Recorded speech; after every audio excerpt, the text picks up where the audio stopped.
2026년 1월 19일 아프가니스탄 카불 시내의 란저우 소고기 국수 식당에서 자살 폭탄 테러가 발생했습니다. 사망자 7명과 중상자 다수가 중국인이었습니다. 언론은 이를 아프가니스탄의 흔한 치안 불안으로 보도했지만 실상은 다릅니다. 저널리스트 린 오도넬의 현지 취재에 따르면 이 식당은 평범한 식당이 아니었습니다. 아프가니스탄에 진출한 중국 기업인들이 광산 계약을 논의하고 투자를 조율하던 비공식 비즈니스 허브였습니다. 폭탄을 터뜨린 주체는 이슬람 극단주의 무장단체 ISK입니다. 이들은 식당의 실제 용도를 정확히 파악하고 타격했습니다. 범행 직후 ISK가 발표한 성명서에는 중국의 위구르 무슬림 탄압에 대한 대가라는 단 한 줄의 명분이 적혀 있었습니다. 미국이 20년 동안 2조 달러를 투입하고도 통제에 실패한 제국의 무덤 아프가니스탄. 그 진공 상태에 중국은 정규군 파병 없이 1조 달러 규모의 자본만 들고 진입했습니다. 군사력의 호의를 받지 못한 거대 투자는 치밀하게 계산된 테러의 표적이 되었습니다. 카불 식당 테러는 단순한 혐오 범죄가 아닙니다. 중국 자본을 아프가니스탄에서 몰아내기 위해 ISK가 기획한 정밀 타격의 결과물입니다. 대중의 눈에 이슬람 무장단체는 모두 같은 극단주의 테러리스트로 보입니다. 하지만 아프가니스탄 내부의 지형은 완전히 다릅니다. 탈레반과 이슬람 국가 호라산 그리고 알카에다는 각자의 정치적 목표와 이념을 두고 2015년부터 참혹한 내전을 치르고 있습니다. 이들의 근본적인 차이를 이해하지 못하면 지금 아프가니스탄에서 벌어지는 중국인 연쇄 테러의 본질을 결코 파악할 수 없습니다. 가장 핵심적인 차이는 국경을 바라보는 관점입니다. 탈레반은 철저한 민족주의 무장 집단입니다. 이들의 궁극적인 목표는 아프가니스탄이라는 명확한 영토 안에 자신들만의 이슬람 에미르국을 건설하고 국가를 통치하는 것입니다. 하나의 국가를 운영하기 위해서는 국제사회의 공식적인 승인과 도로를 깔고 광산을 개발할 막대한 해외 자본이 필수적입니다. 탈레반이 종교적 이념을 뒤로 한 채 이교도 국가인 중국이나 러시아와 적극적으로 밀착하며 투자를 유치하려는 이유가 바로 여기에 있습니다. 이는 철저히 정권 생존을 위한 정치적 실용주의입니다. 반면 이슬람 국가 호라산은 현재의 국경 개념 자체를 서구 세력이 만들어낸 산물로 간주하며 완전히 부정합니다. 이들의 목표는 아프가니스탄을 넘어 전 세계를 하나의 거대한 이슬람 제국, 즉 글로벌 칼리프국으로 통합하는 초국가주의입니다. 이슬람 국가 호라산의 관점에서 탈레반이 정권 유지와 경제적 이익을 얻기 위해 중국 공산당과 우순에 악수하고 광산 계약서를 쓰는 행위는 순수한 이슬람 교리를 팔아넘긴 끔찍한 배신이자 이단 행위입니다. 여기에 알카에다의 복잡한 셈법이 얽혀 있습니다. 알카에다는 과거부터 탈레반 최고 지도자에게 충성을 맹세하며 아프가니스탄을 안전한 은신처로 활용해왔습니다. 탈레반은 중국의 거대 자본을 끌어오기 위해 아프간 영토 내에서 알카에다 등 극단주의 세력의 활동을 통제하겠다고 중국 정부에 약속했습니다. 하지만 정작 알카에다 아라비아 반도 지부는 공식 성명을 통해 중국을 타력하겠다고 선언하며 탈레반의 외교적 스탠스를 내부에서 붕괴시키고 있습니다. 결국 이슬람 국가 호라산이 중국인을 집요하게 사냥하는 전략적 이유는 명확해집니다. 배교자로 전락한 탈레반이 중국 자본을 수혈받아 정상적인 국가로 기능하고 군사력을 키우는 것을 물리적으로 차단하기 위함입니다. 같은 이슬람이라는 껍데기를 쓰고 있지만 한쪽은 정권의 돈과 관력을 위해 타협했고 다른 한쪽은 그 타협을 징벌하고 자신들의 영토를 확보하기 위해 폭탄을 터뜨리고 있습니다. 중국 투자자는 이 거대한 이념 충돌과 권력 투쟁의 한가운데 던져진 가장 완벽하고 취약한 볼모일 뿐입니다. 테러 조직의 작동 방식은 근본적으로 인화했습니다. 2026년 3월 정치 전문 매체 폴리티코와 군사저널 스몰워즈 저널의 분석에 따르면 이슬람 국가 호라산은 챗GPT 같은 생성형 인공지능을 선전과 모병의 핵심 도구로 활용하고 있습니다. 이들의 영문 기관지 보이스 오브 호라산에는 인공지능 챗봇을 이용해 다국어 선전물을 제작하되 개인정보나 위치가 노출되지 않도록 주의하라는 구체적인 보안 가이드라인까지 배포되었습니다. 영국 테러법 독립감독관 조나단 홀은 인공지능이 정교한 심리전의 진입 장벽을 완전히 무너뜨렸다고 경고했습니다. 과거 막대한 자금과 전문 번역 인력이 필요했던 극단주의 프로파간다가 이제는 인공지능을 통해 전 세계 지하디스트들에게 실시간으로 유포되고 있습니다. 주목해야 할 핵심은 인공지능을 통해 국경을 넘어 규합된 전투원들과 이들의 고도화된 적대감이 정확히 중국인을 향하고 있다는 점입니다.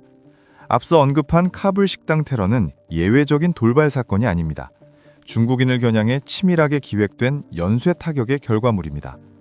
파키스탄 국가 대테러청 공식 통계에 따르면 2021년부터 2026년 초까지 파키스탄 내에서만 중국인을 노린 테러가 14건 발생했습니다. 이 공격들로 중국인 20명이 사망하고 34명이 부상을 입었습니다. 타격의 기록은 명확하고 집요합니다. 2021년 7월 파키스탄 다수 수력발전소 건설 현장으로 향하던 버스가 폭발 후 계곡으로 추락해 중국인 10명이 사망했습니다. 2022년 4월에는 카라치 대학교 공자학원 앞에서 폭탄이 터져 중국인 3명을 포함해 총 4명이 목숨을 잃었습니다. 같은 해 12월 아프가니스탄 카불의 중국인 밀집 호텔이 총격과 폭탄 공격을 받아 다수의 중국인이 부상을 입었습니다. 공격은 멈추지 않았습니다. 2024년 샹글라와 카라치 공항을 거쳐 2025년에는 타하르와 바다흐샨 그리고 타지키스탄 국경지대의 연계 광산까지 타격 범위가 확장되었습니다. 그리고 2026년 1월 카불의 란저우 국수식 등 테러로 이어졌습니다. 중국의 자본과 인력이 투입되는 곳이면 국경과 장소를 가리지 않고 테러가 발생하고 있습니다. 이는 맹목적인 혐오 범죄가 아닙니다. 아프가니스탄과 파키스탄 일대에서 1대1로와 광산 개발로 뻗어나가는 중국의 경제적 핏줄을 물리적으로 끊어내려는 철저한 사보타주 전술입니다. 사보타주 전술이란 적의 산업시설이나 경제체제를 의도적이고 은밀하게 파괴하여 시스템 전체를 내부서부터 마비시키는 비대칭 군사 전략입니다. 정면 대결로는 승산이 없을 때 적의 가장 핵심적이고 취약한 약점을 타격해 스스로 무너지게 만드는 방식입니다. 이슬람 극단주의 무장단체들이 미국이나 이스라엘이 아닌 중국인을 집요하게 추적하고 살해하는 이유는 단 하나입니다. 중국 서쪽 끝 신장 위구르 자치구에서 벌어지는 대규모 억압 정책 때문입니다. 2017년 중국 정부는 대규모 투르크계 무슬림 위구르족을 재교육 캠프라는 명목하에 수용했습니다. 학계 및 국제 인권단체들의 추산에 따르면 그 규모는 100만 명에서 180만 명에 달합니다. 중국 내부의 치안 유지 목적으로 시작된 이 극단적인 감시 체계와 종교 탄압은 역설적으로 전 세계 지하드 조직에게 가장 강력하고 완벽한 성전의 명분을 제공했습니다. 이슬람 국가 호라산의 선전물에 위구르 지원이 명시된 것을 넘어 사태는 훨씬 더 거대한 규모로 확장되었습니다. 2025년 12월 알카에다 아라비아 반도 지부 최고 지도자 사드 빈 아테프 아라울라키는 공식 성명을 발표했습니다. 그는 중국 정부를 비교도 불신 정권으로 명명하고 위구르 무슬림에 대한 탄압에 책임을 묻겠다고 선언했습니다. 육지와 바다를 넘어 중국의 이익을 타격할 것이며 우리도 기다리고 있다는 명시적인 경고를 포함했습니다. 군사 분석 매체 워 온 더 락스의 2026년 2월 분석에 따르면 이는 알카에다 30년 역사상 처음으로 중국을 미국과 이스라엘과 동일한 최상위 타겟으로 격상시킨 중대한 사건입니다. 1990년대 후반 오사마 빌라덴이 성명을 통해 미국을 표적으로 지명한 직후 9/11 테러가 발생했던 역사를 볼 때 이 선언의 파급력은 결코 가볍지 않습니다. 지하드 조직은 단기적인 역량 부족에 굴하지 않고 철저히 장기적인 호흡으로 움직이며 역량이 회복되는 순간 반드시 선언을 물리적 타격으로 실행에 옮깁니다. 전 세계 지하드 네트워크는 이미 행동에 나섰습니다. 소말리아의 알샤바브는 1대1로 건설 현장과 중국 통신공사 수송태를 습격하며 위구르 탄압을 명분으로 내세웠습니다. 2025년 6월 이들의 선전 매체는 중국의 부채 함정 외교와 경제 지배를 비판하며 위구르 문제를 비판의 핵심에 놓았습니다. 사헬 지역의 알카에다 지부 역시 중국인 직원을 납치하고 산업시설을 공격하고 있습니다. 위구르 사태가 전 세계 지하드 세력을 하나로 묶는 강력한 접착제가 되어 대중국 연합전선을 형성한 것입니다. 여기에 가장 치명적인 무장 세력이 가세했습니다. 애틀랜틱 카운슬의 2025년 10월 보고서에 따르면 1,500명에서 4,000명 규모로 추산되는 위구르 무장단체 투르키스탄 이슬람당이 현재 이슬람 국가 호라산과 동맹을 맺었습니다. 이들은 단순한 종교적 이념으로 뭉친 세력이 아닙니다. 자신의 가족과 친척이 실제 수용소에 갇혀 있는 민족적 원한을 가진 당사자들입니다. 종교적 이념을 앞세운 이슬람 국가 호라산과 피해 복수를 다짐하는 투르키스탄 이슬람당이 결합하여 하나의 거대한 칼날이 되었습니다. 그리고 그 칼날은 지금 아프가니스탄과 파키스탄에 진출한 중국 자본과 인력을 향해 무자비하게 내리쳐지고 있습니다. 이슬람 극단주의 무장단체의 연쇄 테러 이면에는 순수한 종교적 보복을 넘어선 치밀한 경제적 계산이 존재합니다. 그 중심에는 아프가니스탄 메스 아이낙 광산이 있습니다. 이곳은 세계 최대 규모의 구리 광산이자 막대한 양의 리튬이 매장된 곳으로 전체 추산 가치가 1조 달러를 창회합니다. 중국 야금그룹은 2007년에 이미 채굴권을 확보했고 초기 투자 약속 규모만 최대 50억 달러에 달했습니다. 그러나 치안 불안으로 인해 17년이 지난 지금까지 실제 채굴은 시작조차 하지 못했습니다. 중국의 자본 투입 시도는 계속되었습니다. 2023년에는 아무다리아 유전 25년 계약을 5억 4천만 달러에 체결했고 리튬 개발을 선점하기 위해 100억 달러 규모의 거대 자본을 제안했습니다. 하지만 치안 악화라는 불안정한 배경 속에서도 탈레반은 중국 기업의 명백한 계약 위반을 이유로 아무다리아 유전 계약을 단칼에 취소하며 중국 자본을 현장에서 몰아냈습니다.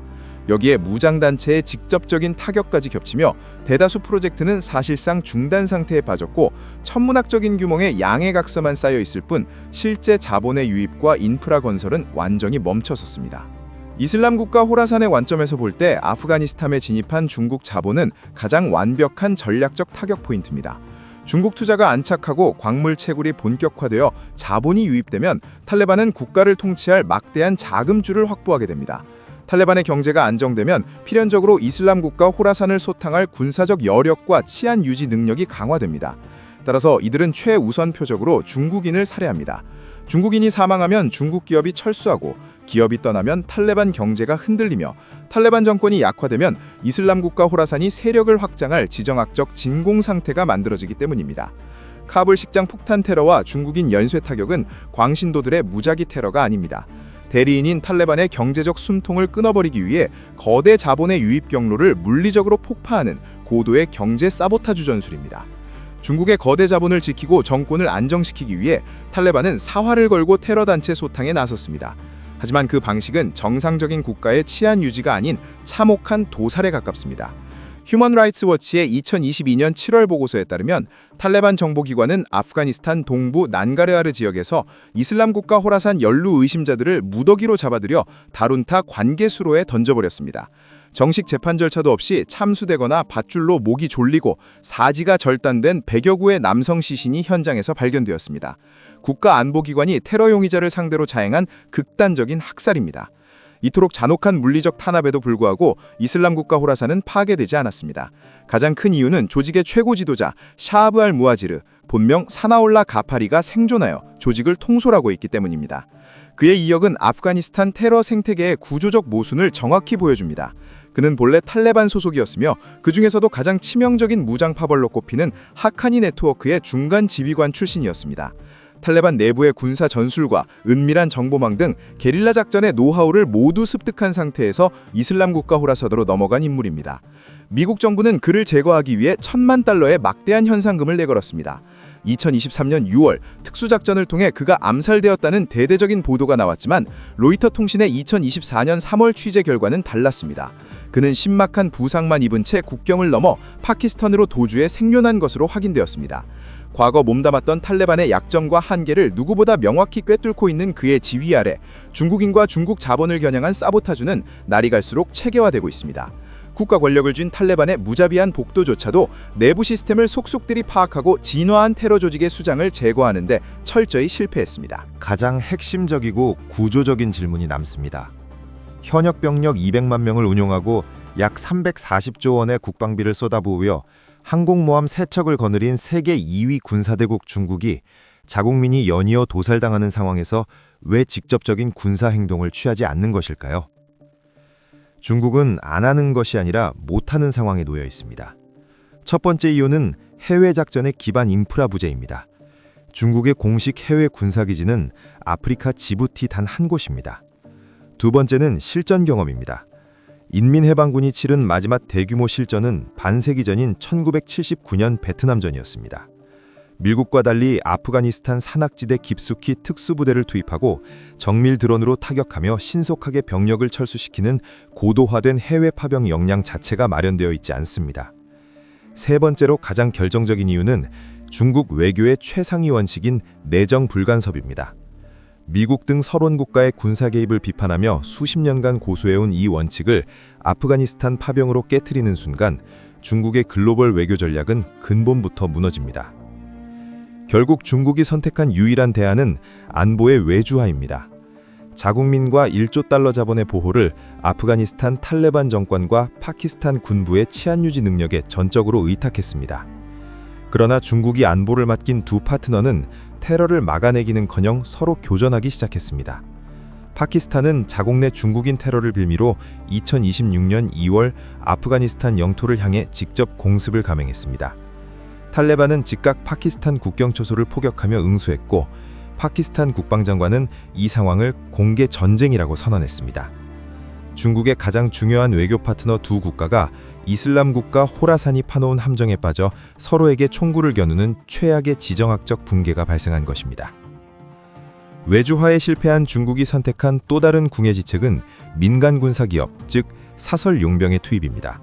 지오폴리티컬 모니터와 애틀라스 인스티튜트의 보고서에 따르면 중국계 용병에서인 베이징 두이 시큐리티나 프론티어 서비스 그룹이 1대1로 자산을 보호하고 있습니다. 이들이 지켜야 할 경제적 자산의 규모는 7조 달러에 달합니다. 인민해방군 특수부대 출신으로 구성되어 있지만 주권 침해 논란 때문에 분쟁 지역 깊숙이 대규모 중무장 병력을 파견하지 못합니다. 제한된 무기와 인력으로 소규모 경비 임무만 수행하는 이 사설 용병들의 화력으로는 자살폭탄 조끼를 입고 목표물을 향해 돌진하는 이슬람 극단주의자들의 테러를 결코 막아낼 수 없습니다. 물리적 군사 개입이 불가능해진 중국은 대안으로 외교적 회유를 시도했습니다. 미국 국립아시아연구소 2026년 1월 보고서에 따르면 중국 정부는 2025년 4월부터 7월에 걸쳐 탈레반의 양대 핵심 계파인 하카니 파벌과 칸다하르 파벌 대표단을 신장 위구르 자치구로 초청했습니다. 이들에게 유학 장학금을 제공하며 신장 지역의 무슬림 정책이 안정적임을 보여주려는 선전 목적의 외교였습니다. 그러나 이 초청 외교가 마무리된 지 불과 6개월 만에 카불 시내 란저우 식당에서 중국인을 노린 폭탄 테러가 발생했습니다. 탈레반 수뇌부와의 정치적 타협만으로는 현장에서 자본의 혈관을 끊어내는 이슬람 극단주의 세력의 타격을 막을 수 없음이 증명되었습니다. 중국이 상정했던 최악의 안보 시나리오는 결국 아프가니스탄 국경 밖으로 번졌습니다. 2025년 11월 아프가니스탄 영토에서 발진한 무장 세력이 국경을 넘어 타지키스탄 내부의 중국 연계 광산과 인프라 현장을 습격했습니다. 이들은 상공에서 드론을 이용해 수류탄을 투하하고 지상에서 총격을 가했습니다. 이 타격으로 중국인 노동자 최소 5명이 사망하고 다수가 중상을 입었습니다. 아프가니스탄 영토가 주변국에 진출한 중국 거대 자본을 직접 공격하는 전진기지로 기능하기 시작했습니다. 아프가니스탄 내부 통제력을 상실한 중국은 외부 국경에 방어벽을 세우는 전략으로 선회했습니다. 타지키스탄 하원이 승인한 합의안에 따르면 중국은 타직 아프간 국경을 따라 9개의 새로운 첨단 감시 시설을 건설합니다. 중국은 4억 2,480만 위안을 무상 원조 형태로 투입해 감시 시스템과 통신 장비 및 공병 인프라 구축 비용을 전액 부담합니다.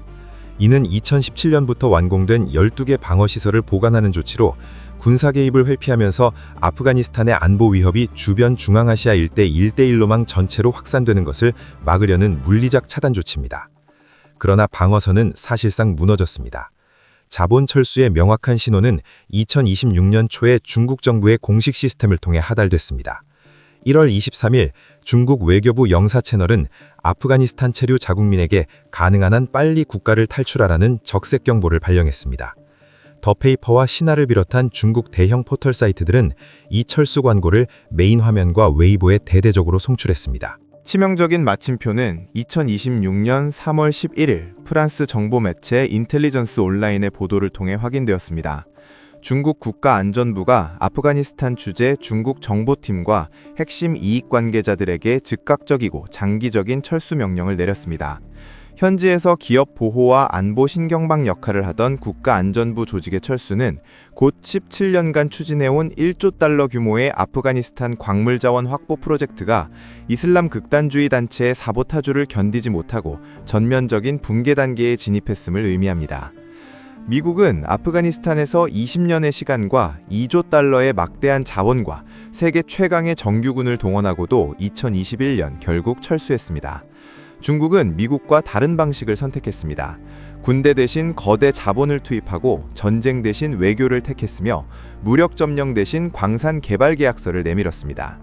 피를 흘리지 않고 경제적 팽창만으로 제국의 무덤을 정복하겠다는 중국의 이 거대한 지정학적 실험은 완벽한 실패로 끝났습니다. 중국의 전략이 작동하기 위해서는 단 하나의 전제가 필요했습니다. 상대방이 자본과 경제적 이익에 반응하는 합리적 행위자여야 한다는 것입니다. 하지만 이슬람 국가 호라산에게 중국인 엔지니어 한 명의 목숨은 수십억 달러짜리 광산 개발 계약보다 압도적으로 전략적 가치가 큽니다. 타깃을 살해하면 글로벌 외신이 보도하고 테러의 공포가 확산되면 중국 거대 기업은 철수합니다.